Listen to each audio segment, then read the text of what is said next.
got Director of Rugby Steve Diamond here and previewing Friday's home game against Exeter Chiefs. Dimes, we're coming to this one on the back of a defeated Sale Sharks. What's the mindset around the place and what's been the chat during the early part of the week? Well, Smithy, obviously disappointed in the span of the result, i.e. 43-10. I think we're overpowered. Didn't play particularly well in any facet of the game. And yeah, thoroughly disappointed. But we've given a couple of days off, we've come in. Again, the simplified game plan we've put to them, if we can stick to it, we will be competitive. And that's the order of the day, really. Just it's what we're running through now. We run through yesterday, we're running through on Thursday. Just stick to what we know and do it to the best of your ability.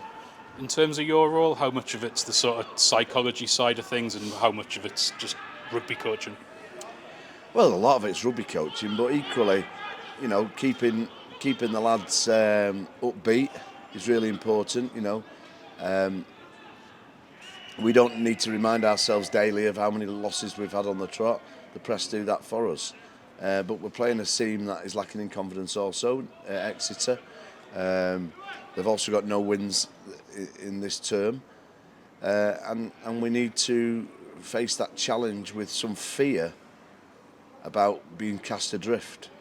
And if we can win at weekend, then we won't be cast adrift. We will climb into an arm wrestle with one team, and that's what we've got to do this season, is get into an arm wrestle and be victors in that.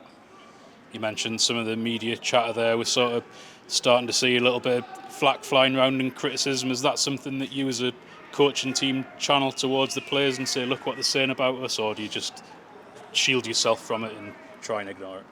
Well, we cocoon ourselves a little bit from it, but it's quite right what the press are saying at the moment. You know, we're not a competitive team, and you know we've got a brilliant set of supporters who are very loyal, and you know certainly on this pitch we've got to be highly competitive. As you mentioned there, Exeter come into this game on the back of a winless start to the season as well. I mean, what do you think their mindset's going to be?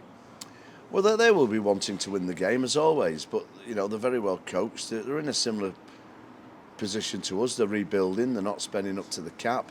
What they have been that we haven't been is competitive. They've got bonus points, and you know it will be a really, really intense game, I think.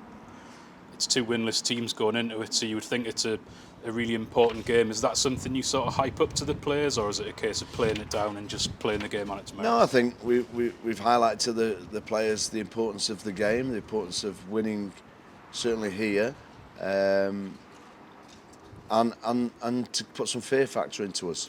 You know, relegation is a definite certainty this year in a playoff situation, and if we don't want to be in that playoff, then we've got to eke these wins out that we've talked about. What do you think are going to be the key areas for the game? Where do Exeter test you? Exeter are a good side. They don't kick the ball off the field much. They've reverted to type a little bit. Forwards coming around the corner. They've got some standout players who are dominant. So we've got to match them defensively.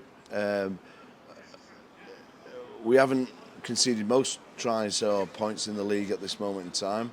We're second from the bottom, but we're certainly bottom of scoring. So an area we've got to get right is taking our opportunities, and we are making several opportunities in games but not fulfilling them, and that's a confidence issue, a skill issue. So we've talked about that, and you know, hopefully keep the standards really high in training this week, and that'll be reflected on Friday night. We often talk about the Kingston Park factor, and Friday nights here in the North East, the crowd are going to have a massive role. What would your message be to the supporters ahead of Friday? Well, you know, as always, thanks for the support and keep coming. Keep it as vocal as you can, and I promise you, you know, we're not skirting around the edges behind the scenes. We are trying to fight with all tooth and nail to get the first win.